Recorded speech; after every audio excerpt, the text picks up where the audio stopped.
everyone. Thank you so much for coming today. Today's class with Rabbi Vanessa Harper about Valley Bread Midrash, exploring and expanding Torah and Chevruta with Challah. Rabbi Vanessa Harper is the author of Loaves of Torah, exploring the Jewish year through Challah. Published in 2023 by CCAR Press, the book is based upon her longtime Instagram-based education project at Lechacha Challah, which uses Challah as an artistic medium for interpreting and teaching Torah and the Jewish calendar. She is passionate about facilitating creative, joyful, and meaningful Jewish learning and living for people of all ages. Welcome, Rabbi Vanessa Harper. Thank you so much. Good afternoon, I think, to most of you, or if you're watching later, whatever time it is. Nice to be with you.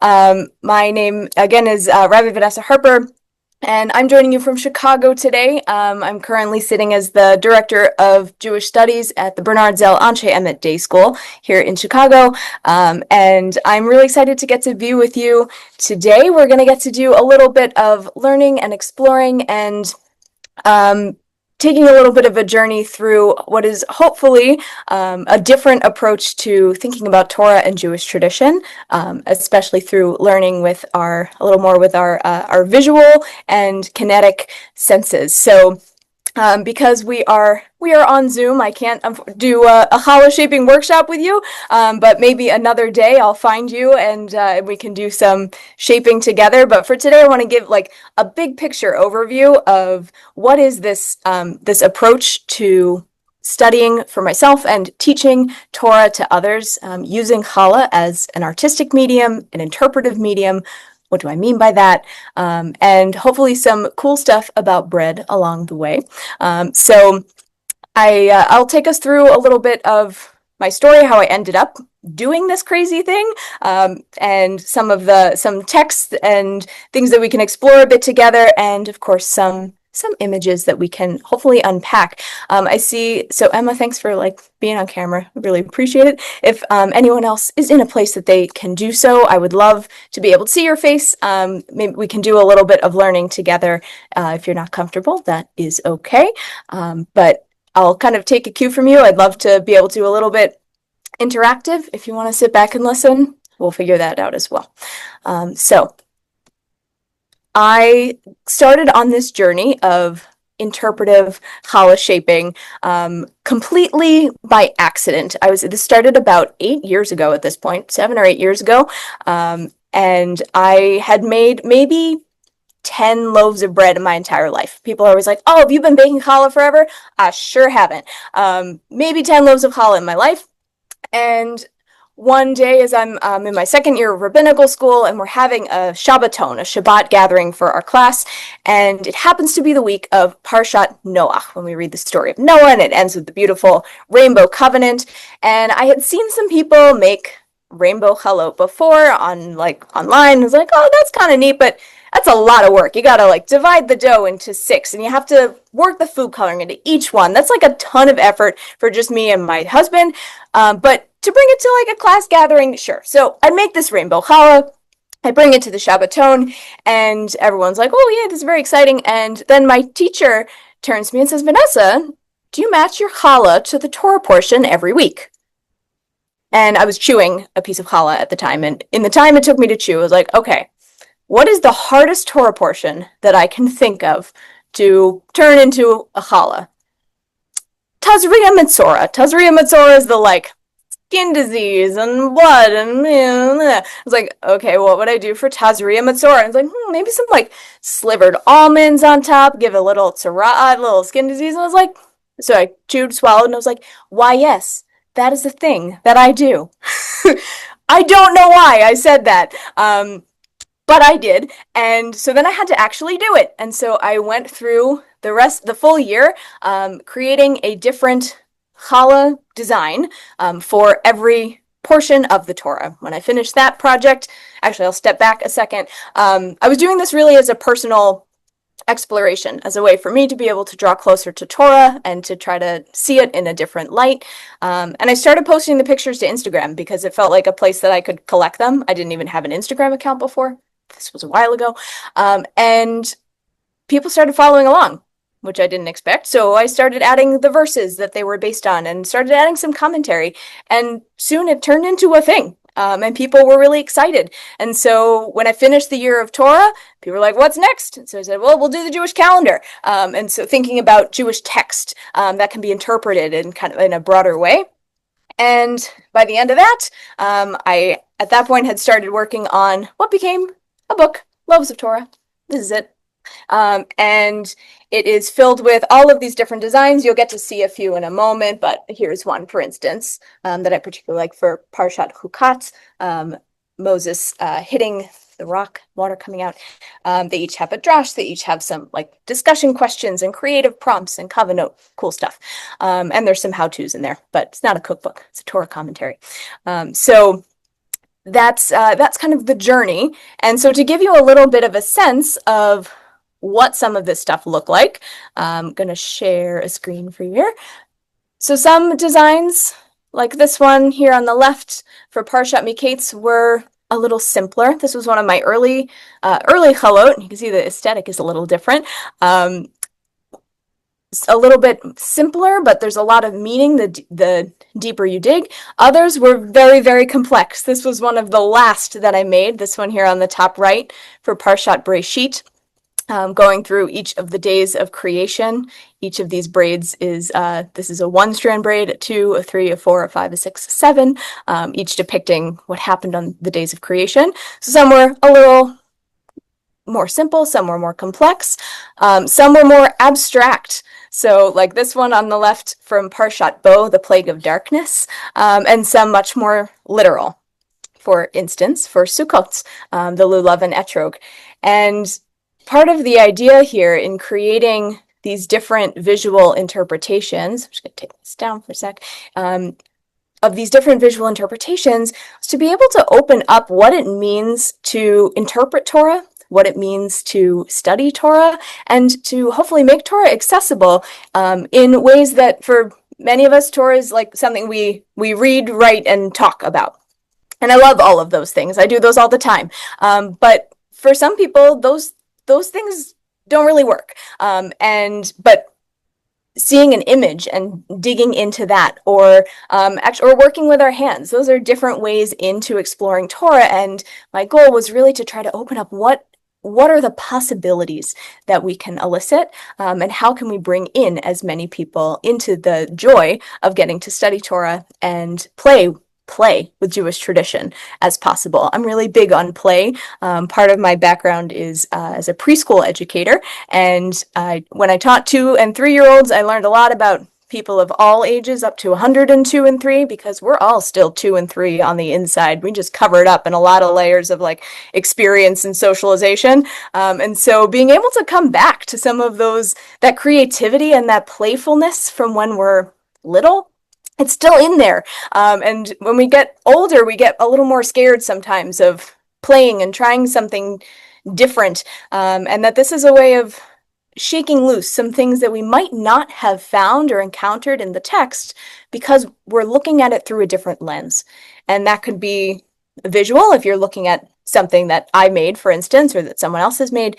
But actually the practice of creating, working with your hands specifically in response to a piece of Torah text, can unlock different insights. Science actually tells us that when we're working with our hands, it's opening up different brain pathways. And so we actually are experiencing the text in totally different ways. And so one of the things I found going through this 2+ year process of exploring Torah and Jewish tradition using challah dough as my partner, as my artistic medium, I learned a whole lot of things, namely that Torah has all kinds of stuff buried in there that sometimes only comes out when we come at it through a lens that we're not used to, or through an approach that we're not used to.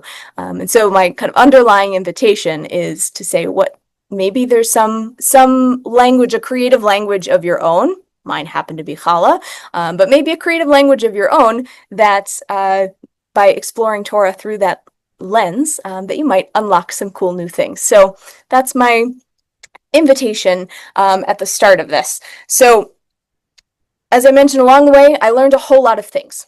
I want to be able to share a few of them with you today.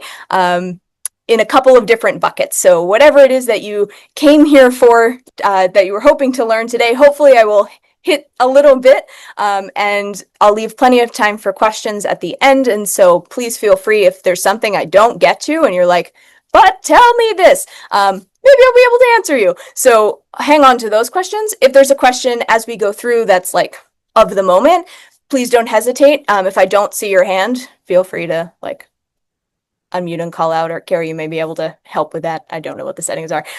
So do give a shout. Okay, so our buckets for today.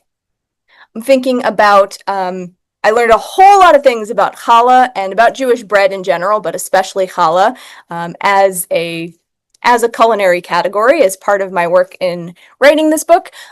There's a whole very cool section on challah history, which really reflects, if you look through it, it reflects the story of the whole Jewish people.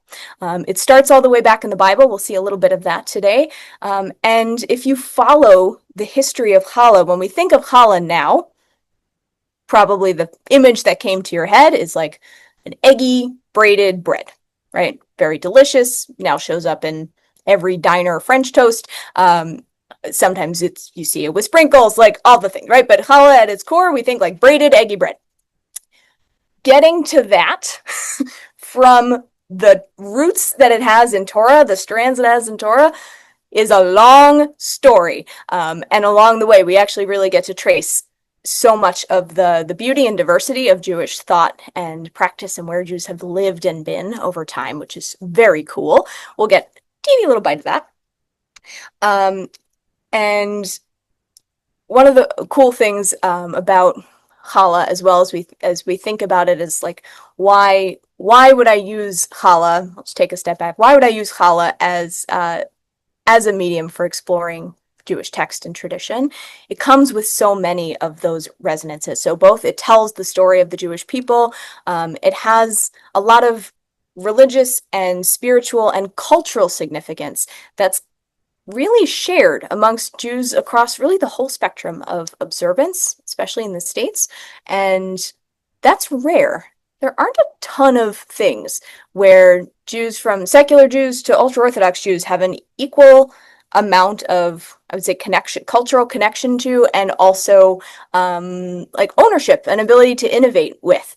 And challah is really one of those things. It's become a very universal symbol for in Jewish culture. And so by using challah as a medium for exploring text in particular Torah, it's a way of connecting some of that, like what feels like a just intellectual or spiritual exercise of Torah study with what's often considered like the lower area of Jewish culture. And that separation and kind of hierarchy, I feel it's not helping anybody. It's detrimental to both. And so being able to bring them together at one site, bringing the Torah study and Jewish culture in one place, opens up a lot of possibility and access. So when we dig into this, what challah can be, and those different connections, helps bring us deeper into the study and into that experience. So one, we've got like what's going on with challah. I'm also not the first person to see connections between bread and Torah. Rabbinic tradition has lots of cool material that links the two, so we'll take a little bit of time to explore some of that and see what are the connections between bread and Torah, what do those open up for us, and lastly, just being able to explore a little bit of what came out of my own practice and work in this area, some of the Torah that emerged for me especially from working specifically with challah dough as my interpretive medium, which I think wouldn't have come about if I were using lots of other cool mediums like paint or clay or whatever it is. Like, what did challah specifically open up for me? So I'll share a couple of the pieces of small t Torah that came out of my work, and that you'll also find in the book. So I'll share a few insights from each of those areas, and again, with the hope that this opens up possibilities for how we can be thinking about Torah and Torah study in different ways. Okay, I said a lot of words. Before we dive in, let's look at some stuff, shall we? Okay, we saw some pictures. Those were great. Okay. So I mentioned before, we've got these biblical origins. If we trace the story of challah all the way back from our braided eggy bread of today, back to Torah, we'll find a whole bunch of connections, but the really key one comes from the book of Bamidbar, of Numbers, chapter 15. This is where we get the name for challah, which we'll tell that story in just a minute. But this is where we see challah, and particularly the mitzvah, the commandment that's associated with challah, comes up. So here in Numbers 15, we read, God spoke to Moses, saying, "Speak to the Israelite people and say to them, when you enter the land to which I'm taking you, and you eat from the bread of the land, you shall set some aside as a gift to the Eternal, as the first yield of your baking. You shall set aside a challah as a gift. You shall set it aside as a gift like the gift from the threshing floor. You shall make a gift to the Eternal from the first yield of your baking throughout the ages." So you'll notice here in verse 20, this is our first instance of the word challah itself. There's some machloket, some disagreement over what exactly challah is referring to. Is it a bread that's been baked in a very particular kind of manner, or whatever it is? We'll leave that aside for another day. But the big thing to be drawing from here is we have this concept of, specifically within the land of Israel, when you make some bread, you're going to take some of it out and you're going to set it aside. It doesn't actually mean just like take the raw dough, but probably here you're going to bake a loaf that will be called a challah, and that's going to go to the priests. And that's the priests were reliant upon these kinds of tithes, these gifts, these donations from the Israelite people because they didn't have their own land. So this is how they got their sustenance. And so if you made a big batch of bread, you made a loaf, you brought it to the priest. Cool. So where this gets interesting is, as Jewish history continues, we know that the sacrificial system that necessitates the priests, that goes away with the destruction of the Second Temple, when most of the Jews are exiled from the land. And there are many, many laws like this one in Numbers 15, 17 to 21, that went away when the sacrificial system ended, when the Jews were exiled from the land, that these laws disappeared because they couldn't be followed. But not so with this one. The mitzvah of challah, of setting aside some portion of the dough, stuck around. And that's really unusual. Doesn't really happen mostly anywhere else. A lot of things get converted into study. Like you're going to learn about the thing and that'll substitute. But this stuck around. Why might that be? Interesting theory is that because bread baking, and most food making, but particularly bread making, was the province of women, and women didn't have a huge number of sites of like spiritual practice, and so this was an area that they really got to bring their piety and their spirituality and like bring all of that. And so that it is entirely possible that it was actually women in their kitchens who, when they left, were like, you know what? We don't want to lose this. This was something we did that was really important. And so the practice called hafrashat challah, separating out a symbolic piece of the dough, when you make a large batch of bread, separating out a piece of the dough symbolically and burning it or discarding it, that was actually created by women, and later legislated into law by the male rabbis who saw it happening, and then were like, oh, okay, well, I guess we should turn this into a law. So there's some interesting theories around this, but I think that's a fascinating one, right? That this is a practice of spirituality and piety that may have been really created by women at a time when that wasn't very common at all, So a cool piece of challah's story. And so the bread we think of today as challah, it has this process of hafrashat challah, which is true of actually any bread that's baked at that quantity. But this is where we get the name from that later becomes associated specifically with the special bread for Shabbat and holidays. I just want to keep a little eye on the chat. Okay, thank you. So there are a number of other places where we see some throwbacks to biblical threads or to practices from when Judaism was the Israelite cult practice, let's say, and that changed over time as we move into Rabbinic Judaism after the fall of the Second Temple. And we see this kind of encapsulated in a conversation in the Talmud, in the Chagiga, when Rabbi Yochanan and Reish Lakish basically say, when the temple was standing, the altar, the sacrificial altar, atones for a person. But now, in the absence of the altar in the temple, of the sacrificial system, a person's table, like their table at home, their dinner table, is what atones for them. This is a big move.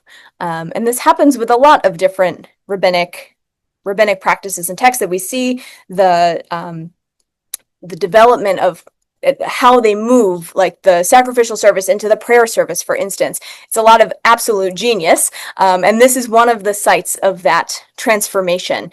And so Challah is actually one of the places where these connections and transformations still play out. So there might be a couple things that you may have experienced or you may do yourself during perhaps Friday night table ritual or Erev Chag, if you're coming up on a holiday and you're sitting around the table and you light candles and you say Kiddush over the wine and you've got that beautiful challah under the challah cover and you're ready to eat it.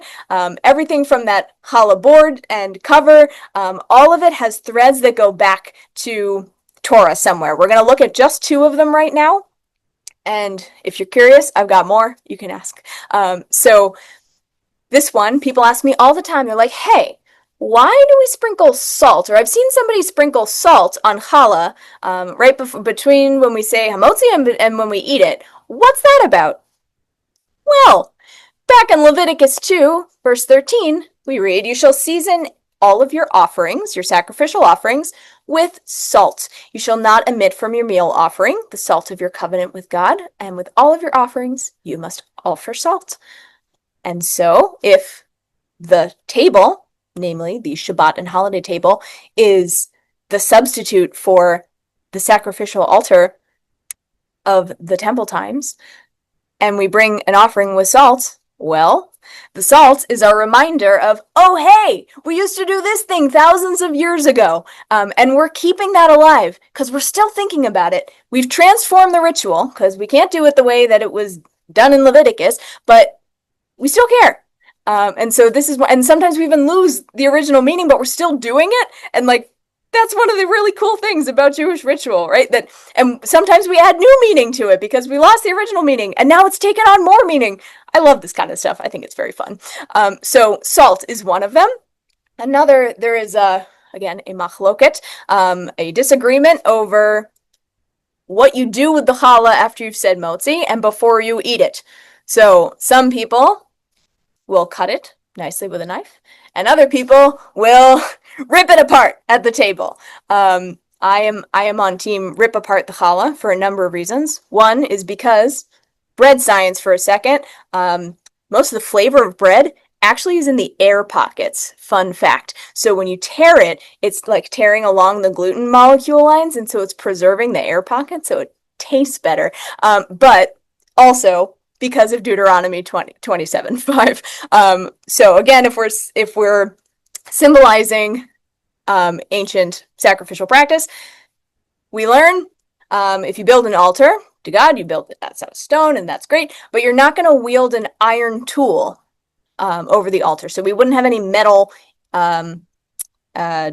implements, especially like lesser metals, base metals, that would be used on the altar. And so and because of a knife is associated with weaponry, and so some people will not use a knife to cut a challah, davka, precisely because of Deuteronomy 27:5, that this is a nod back to ancient practice.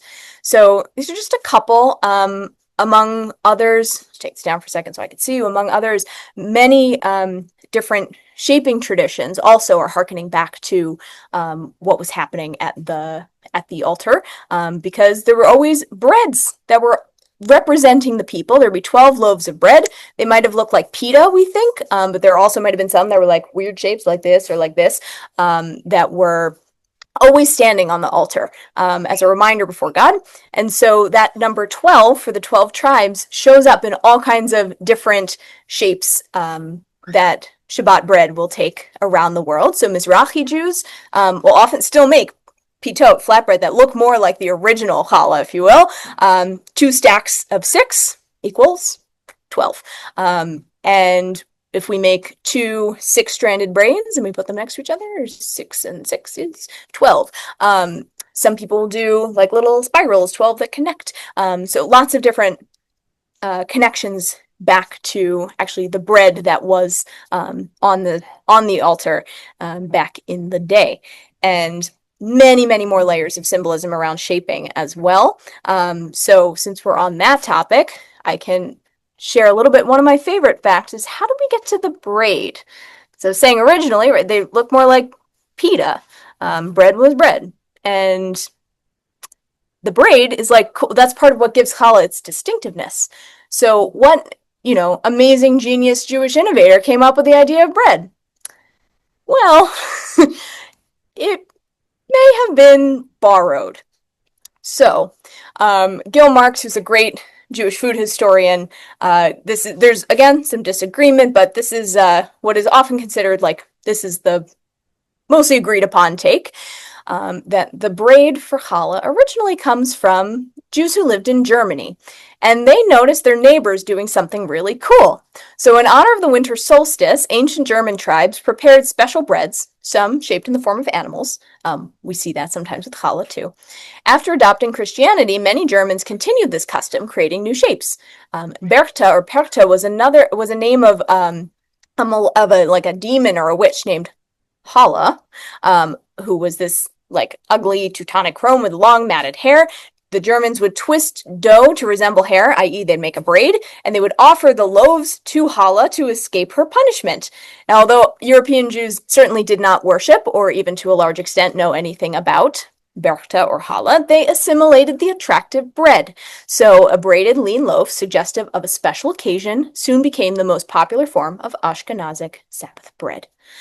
So not just the braid, but many other challah, bread shapes, challah shapes, things that emerge over time, often came from what was happening around people. So Jews lived all over the world and have crossed paths with many different people, with many different cool customs and traditions, and lots of different culinary traditions.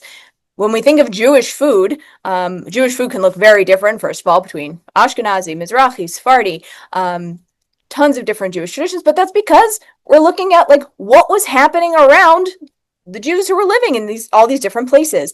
And so many of these different things were brought in, incorporated, and made into something that became Jewish. But it came from areas around them. And so we think that the braid as this classic shape for challah was actually borrowed from a German pagan practice, which is cool. It also kept the bread fresher for longer, which may be why it stuck around for so long. So this is just one kind of the beginning of this story of Jewish breads being shaped distinctively or differently for special occasions, particularly for Shabbat, but for holidays as well. Take this down for a sec. For holidays as well, we start to see different shaping traditions emerge, particularly actually really all over the world for different holidays. So a couple of fun ones in particular. The Moroccan Jewish community creates these breads with an egg in the middle with 2 cross hatches over it for Purim. They're Haman's eyes, and you can take some steps and imagine what might happen with the eggs in the middle. There are different very beautiful shaping traditions that emerged particularly from the Ukrainian Jewish community in the 18th, 19th century, especially for around Yom Kippur. Beautiful shapes with hands and birds and ladders symbolizing the ascension of our prayers, or of the handshake of doing teshuvah, of making amends with somebody. And one of the original holiday shapes it's probably the round challah, but not for the time of year you might think. Nowadays, we associate round chalot with the high holiday season, coming up in like not too many days, with the high holiday season. But the first round challah was probably made for Shavuot, because Shavuot is a dairy holiday, and a custom emerged of making challah with butter, for the dairy. But bread is usually parve. It could be served in a meat or a dairy meal. And so that you didn't mix up your dairy challah and like accidentally serve it later at a meat meal, they made it into a different shape.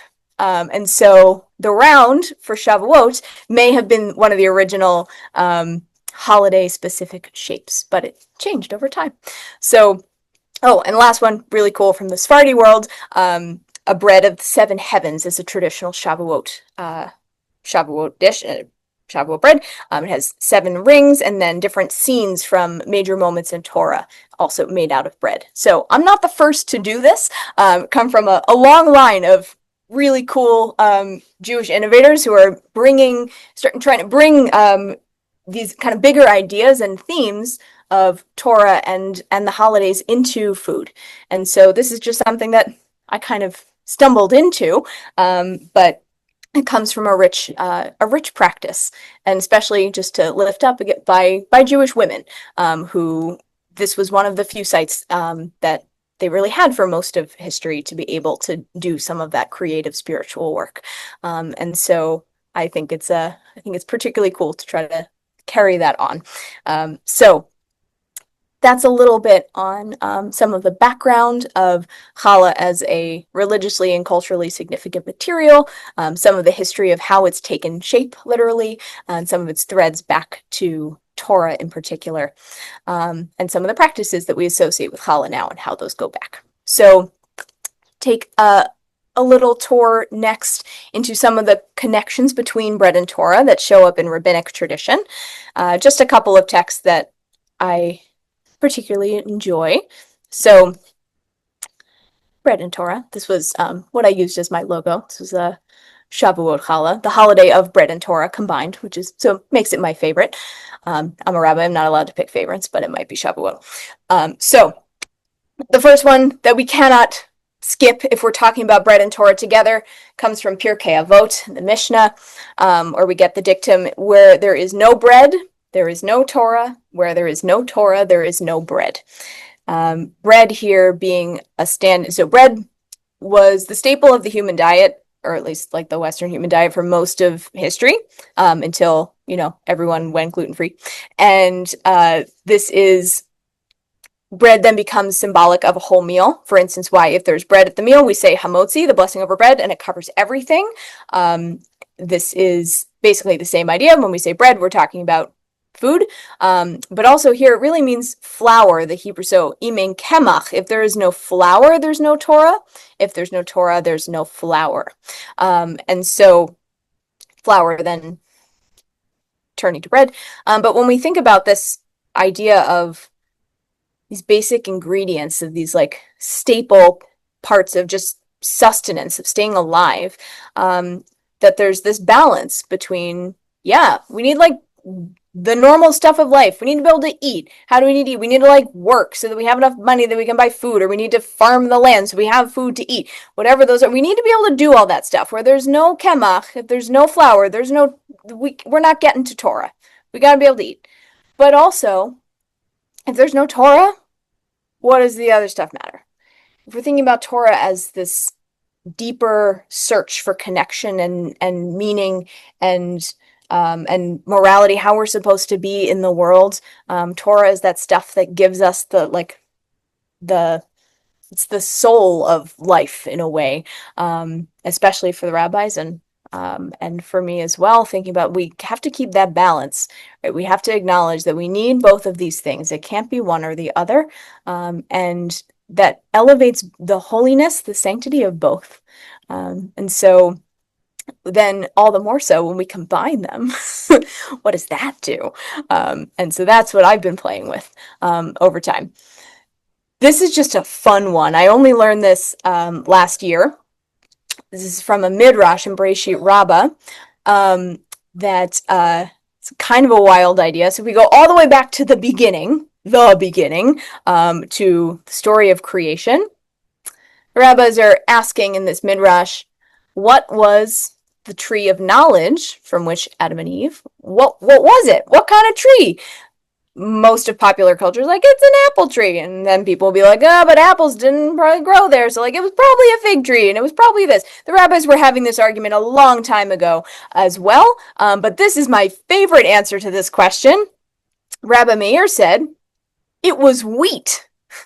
The tree of knowledge was wheat, which is so cool. Like, what are the implications if we think of wheat, this, as we learned in the last text, the staple of the human diet? This is like the basics. The tree of knowledge, the forbidden fruit that's going to give Adam and Eve and all of humanity the ability to distinguish good from bad, opening their eyes to the fullness of the world. That's wheat. It's bread. This is like the basic stuff of life. This is what feeds us and nourishes us, and it's universal. It's accessible to everyone in the rabbi's mind. And so that we've got this play of the tree of knowledge being wheat, so that every time we eat bread or we're working with flour or whatever it is, that connects us back to the depth of where knowledge comes from and what it means. And then we get this, I guess, a fun old saying: when a person doesn't have knowledge, people say that person has never eaten wheat bread in all of their days.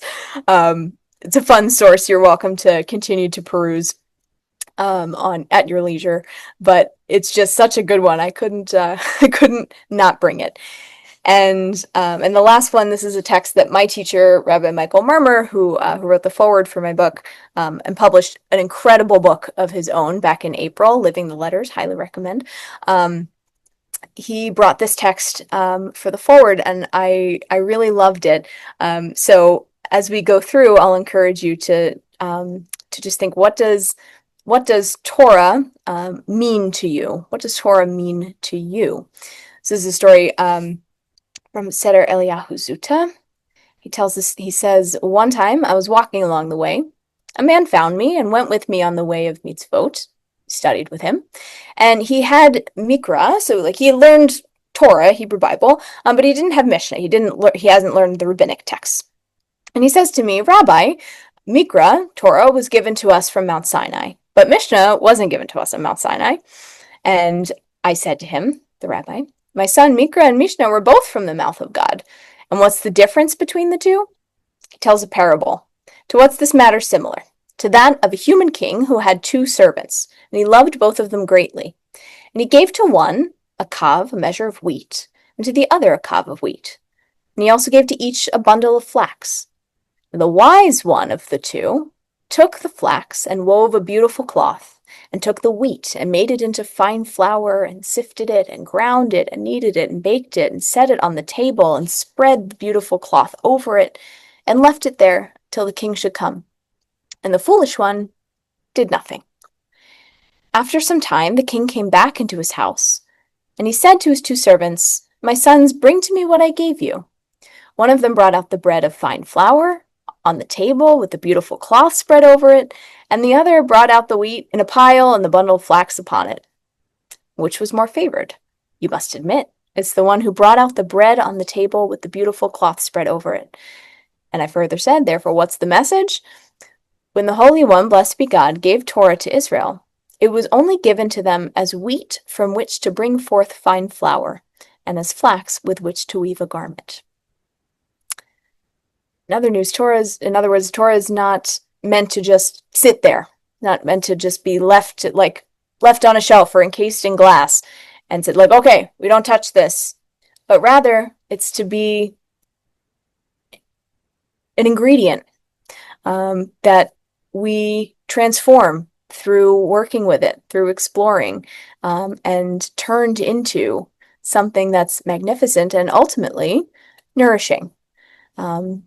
And Torah is lovely all on its own, don't get me wrong, but that it's through that process of making it our own, of taking it in, of working with it and wrestling with it, that's when it becomes nourishing.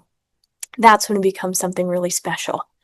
And so it's this invitation again to, like, Torah is something for us to take hold of and to make our own. And that's what I tried to do in my work, what I try to teach when I teach this process of working with challah as an interpretive medium.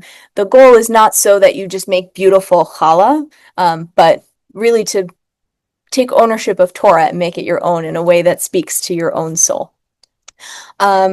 Looking at the time, I am going to skip this text, but just to give a little bit of context. So thinking about some of the things that I learned, again, through this process of trying to make Torah my own through this creative language of challah, I kind of wrote my own Midrash on the challah making process as a connection to creation, to the creation of the world, and each step of the process lining up with what what God did in creating the world, and that it brings us in making bread, which is alive, in making that bread, that we're in some way we get to do this little tiny bit of tapping into the creative potential that we have as beings created in God's image. If God is the ultimate creator and we are created in God's image, that means we too are created to be creative. And so we see some of these parallels in the connections between the challah making process and the story of creation. So you do have the source sheet in the chat, and scrolling through it slowly in case you're watching the recording. But this is, and it's also in the book. But one of the things that I kind of landed on in my own study that was really meaningful to me. And the other was, and I titled this class on this idea of challah being a Chevruta. So I mentioned before that challah is alive. Yeast is a living unicellular organism. It can't think and feel, but like it's alive, and it makes the dough alive. And it's something it reacts to its environment, to humidity and heat and all of those things. And so the dough, like, it has some feelings about what it wants to do. It's not like clay where you can pretty much do whatever you want with it. It has boundaries and limits, and you have to be able to be responsive to it if you want to create something that looks like what's in your head. And that kind of push and pull and that balance of working with a material that has some boundaries really mirrors the process of traditional study in a Jewish context of Chevruta study, of working with a partner to try to lift up the voice of a text. And when you're working in Chevruta, it's kind of like a triangle, right? You and your partner and the text are each equally connected. You're trying to bring out an equal amount of voice from each one, and but everyone's kind of held in check by each other. So the text is like, it's got its voice and it won't let you go crazy with your interpretation. You've got to be able to bring it back there. And so challah is like that. Working with challah dough, I wrote, as an interpretive medium, mirrors the process of text study with a Chevruta in many ways. The text is at the center. Both partners contribute to the process of navigating the text and producing an interpretation, resulting in a conclusion that neither party could have reached entirely on their own, and tempered by the boundaries of what the material, both text and dough in this case, can reasonably allow. When I put a challah in the oven, I know that it will not come out exactly as I planned, because the yeast has a hand in the final product as well, sometimes for the better. And so learning to accept this part of the process is very good practice for being open to other people's interpretations, even when they're at odds with your own.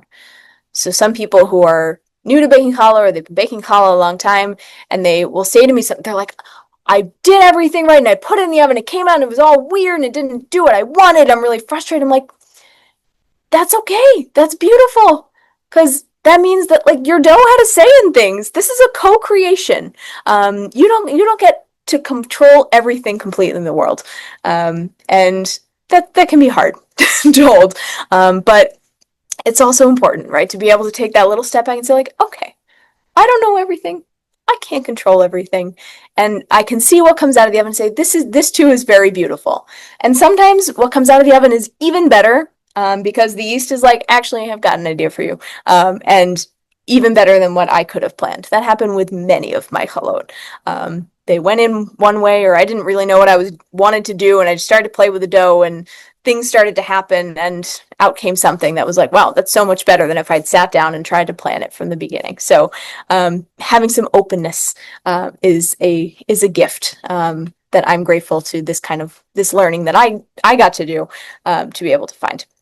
So with these last few minutes, I just wanted to show as an example one more abstract design and just to be able to think a little bit about perhaps what it brings up for you, what you see, what it might mean.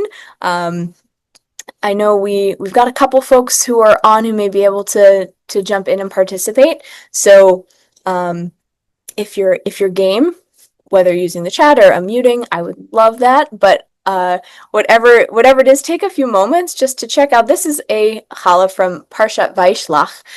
This is the moment where Jacob, who is about to reunite with his brother Esau, they had a falling out after Jacob took all of his birthright and blessing and stuff, and they're about to reunite after many, many years. And Jacob he's alone the night before, and then he encounters this being, and they wrestle throughout the night. And this is when, at the end of that wrestling match, Jacob earns the name Yisrael, God Wrestler. And so this is the challah I created to capture that moment. And so as you look, I'm curious to see what comes out for you. What do you notice in this interpretation? What do you notice? Helen, go for it. Well, the two loaves are quite different. They look different. And the two brothers were quite different, but you have them merging. So it's beautiful. Awesome, beautiful. So we've got this like two very, very different. We see that like the contrast right between the poppy seeds and the sesame, but they're coming together, and so you're connect like that point of connection is really important for you, that they're merging. Beautiful. What else? Other interpretations? It looks like a shofar. Yeah, perfect for this time of year, right? We've got a little bit of a shofar twist. Actually, just with our second graders today, we made shofars in school. It was very fun. So we've got some of this like the shofar's resonance of like a call. It's calling us to something that's to a better version of ourselves. Jacob has to do some of that work, that internal work, and maybe part of this wrestling match is doing some of that for him. Or Emma, like a handshake, like a reconciliation, maybe kind of coming back together, like that point of connection, Helen, that you mentioned. Awesome. Beautiful interpretations. I brought this to students before who've added all kinds of things. It looks like wings, and so maybe I often ask them, who do you think this being is that Jacob is wrestling with? And so they'll say, oh, it's an angel. Like, look at the wings, it's an angel. Or others say like the light and the dark, it's like the good side, like Jacob's internal, his own good side and his own less good side, and they're all twisted up. And so we've got all kinds of fun stuff. The abstract ones are my favorite because they open up so many layers. And Helen, the two parts are equally delicious. That is very true. No good or bad here. It's all delicious. So this is just a little example of like, I said all of these big fancy words, but like, what is this about? It's another way in to thinking about these maybe familiar stories or pieces of text when we are able to look at them through literally a different depiction. What might that open up? And even better, what does it open up when you take some material into your own hands and pick up a verse or a theme of a holiday and say, what's my take on this? So I will take this down for a moment and just see if there are any questions or thoughts that have emerged. My many, many things that I said, anything comes up. And if it's something I didn't cover, please feel free. Helen, go for it. I love what you do. It's just a beautiful way to connect with the Torah. And one thing similar that I try every year when we read the Jacob and Esau birthright story, I make lentil soup for that Beautiful. show. And it just connects me and my family with what we're reading. It's not like that they're separate. They're merged. And it seems like Beautiful. that's what you're doing with your challah. It's beautiful. Thank you. And absolutely right. Like one of the beautiful things about this is there's so much that's embodied in Jewish culture. Which sometimes there's we think we're all about it's all up here. Everything Jewish is up here. But that's not true. We actually do a ton of stuff that's like really physical. And food is an important part of that. And so when we can like really merge those two things, it just makes it all the more powerful. So I love that you bring that connection in with all kinds of different foods as well, not just challah. And like I said, challah happens to be my language, my creative language. You might have anything like cooking, dance, wire wrapping. I don't know. Whatever you do. Decorative hummus swirling is my favorite silly example. Whatever it is, you have the tools to do things like that yourself and to get to play. I saw a chat from Steve. Making the ropes for a braided loaf makes it more tender by way of extra kneading. Yeah, that can be true. Like different. Oh, Steve, and because I don't have your name, you're not Steve, but hello. So that sometimes these different ways of shaping will actually kind of change the flavor and the texture of the bread itself, and that can be a fun thing to play with as well. There's lots of different pieces to that, and especially that like how much we work the dough, and again makes it stronger, able to hold these different shapes. I was mentioning before about the air pockets. Like the more you work your dough, better it's going to hold those air pockets. Extra tasty. So lots of good stuff. Other questions? I just want to know, like, I know some people use salt, some people don't. So what's really the significance behind using salt and why no other seasoning is used for the challah before and after?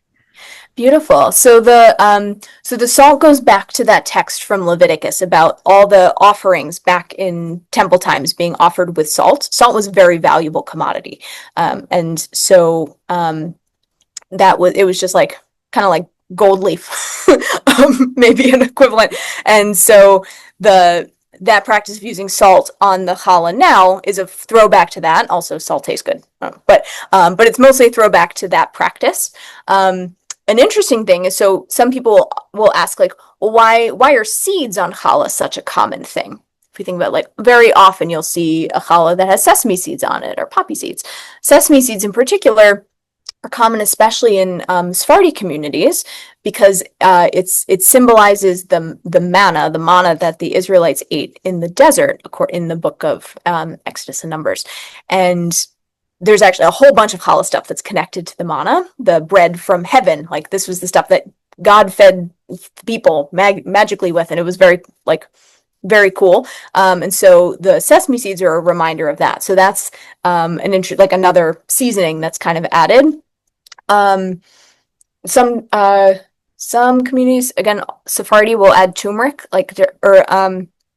or saffron sometimes, a little yellow also to call back to the manna, which some said might have been yellow. And the challah cover on top also is a reference to the manna, because it would fall and then it was covered with a layer of dew. And so the challah cover is the layer of dew over the manna. It's also there for the blessings. Something that's often told to little kids is like, oh, why do we cover the challah? Well, because we don't want the challah to get jealous because the grape juice or the wine gets a blessing first. And people say like, okay, so I heard that, but like, what's the real answer? Fun fact, that's the real answer.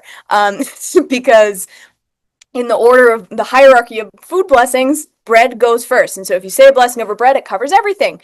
But on Shabbat or a holiday, we say a special blessing for the day over the wine. So in order to be able to bless the wine, which is lower on the hierarchy, we have to cover the challah and pretend it's not there so we can do the blessing over the wine and the blessing for the day. And then, oh my gosh, look at that. Now we have bread. Let's say the blessing over that. So it really is so that the challah doesn't get jealous. And as I said before, bread has feelings. So I think there's something to that. But that's a great question. And I answered it with like 20 other answers because I get excited about these things. But thank you. beautiful You're all one. good. There's so much information about There's challah so much. and their relationship to Jewish text. So I just want to know kind of what's your favorite kind that you've made and the shape it's been, or just by or separate. My favorite one. So, that's a great question. I think my favorite design, it's actually two of the ones I showed you. I really, at the top of the source sheet, the one I gave is simple and the one I gave is complex. Those are two of my favorites. Those are both made with a regular challah dough. Mine is somewhere between sweet and savory.